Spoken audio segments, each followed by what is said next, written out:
And so on that note, let's get started with the All In Texas 2025. Oh, And yeah. if you guys, we don't do the videos anymore. We do it amongst ourselves in our private thing there. We do our little predictions. We try to see who won, who lost, us and DJF. And William wasn't here with us today, but he's busy and all that. So we do the comparisons, who was right, who was wrong, that kind of stuff. The only two we didn't do it for.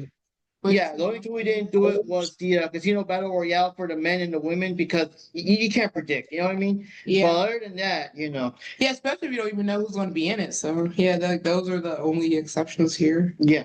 So let's get started with we also get some more than others, but we have notes here and there. So, and you can also fill in the blanks if anything cool happened that we might have forgotten, Jack. All right, so the first match, and this is the pre-show stuff where we don't really care so much about it. The But anyway, 0 Hour. the 0 hour where usually zero things happen of interest. Where it's noted real quick before we start. Well, what notice is that we had Renee, we had RJ City, but we had Paul Wight because hey, he still works here.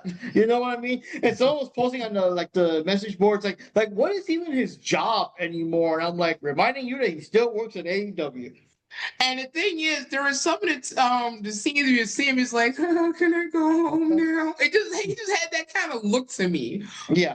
And also Jeff Jarrett, because I guess that's his job now. His job now is being a 0 Hour host. And you used to have a storyline, but I don't know what happened to that. Oh, yeah. I renewed my contract because I was going to try to get the title, but I guess that got forgotten. Yeah, MJF needed to be taken down. I was going to do it, but apparently it won't going to work out that way. So Anyway, back to this nonsense.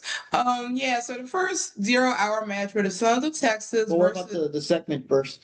Because they did start off with a segment. Like it was a 2 hour thing, and the first hour was basically all the recaps and storylines and all that stuff. But yeah, it started off with a segment with Renee and Moxley riding her. He's driving and she's talking, and he's talking about the match and what if he doesn't deserve it and all that nonsense. Renee said, "Oh my God, you're getting on my last nerve." Okay, she didn't say that. That's just what I was thinking.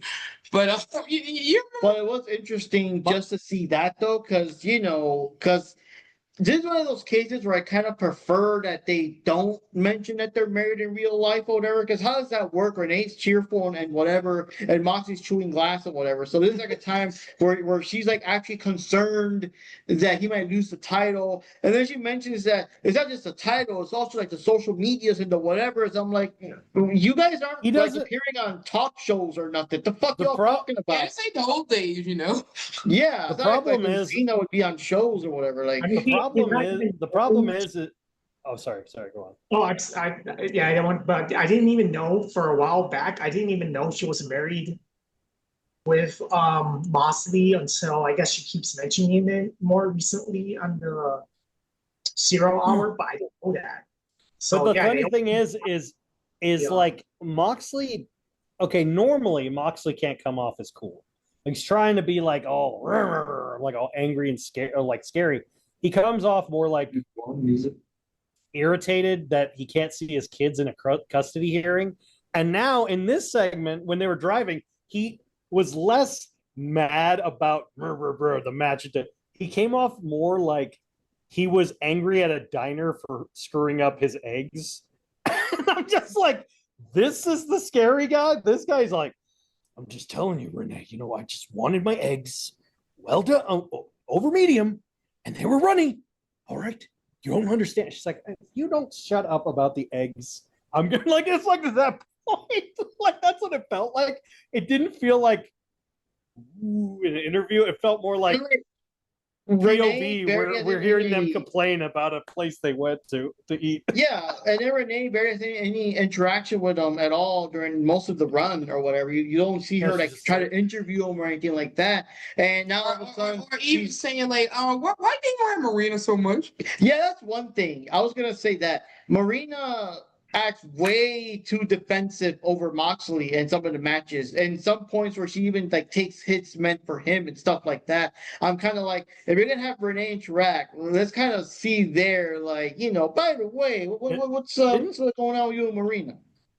Didn't Hangman clothesline Marina? Yeah, recently.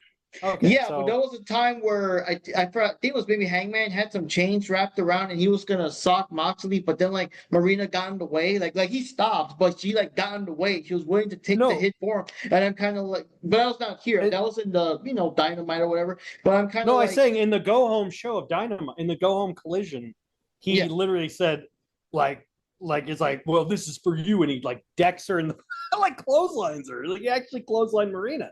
I remember he Yeah. actually hit Marina, and I'm just like, okay, so who am I rooting for here?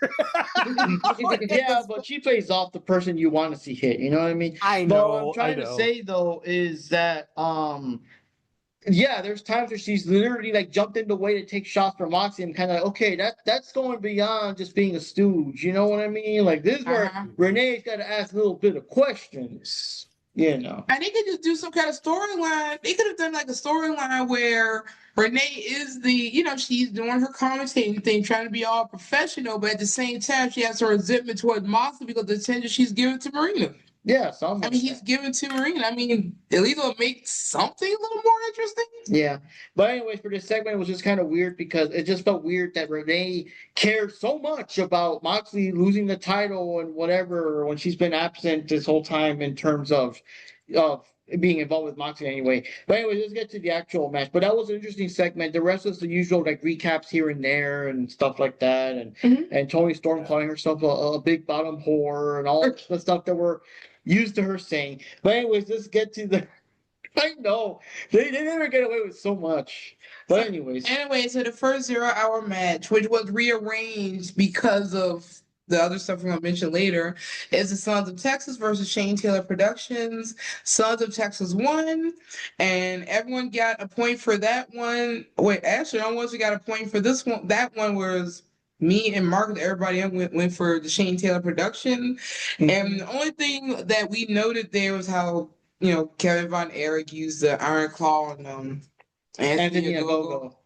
And even they mentioned someone I was on the Game Fact. Even they were mentioning. Remember when Anthony Ogogo was like actually feuding with Cody, and now just like a random stooge in the background and stuff like that. But yeah, I didn't see that. I think Dustin also did the claw and reference someone, but then it was cool because Von Erich himself came out did the claw and everything. So that was like the thing of note.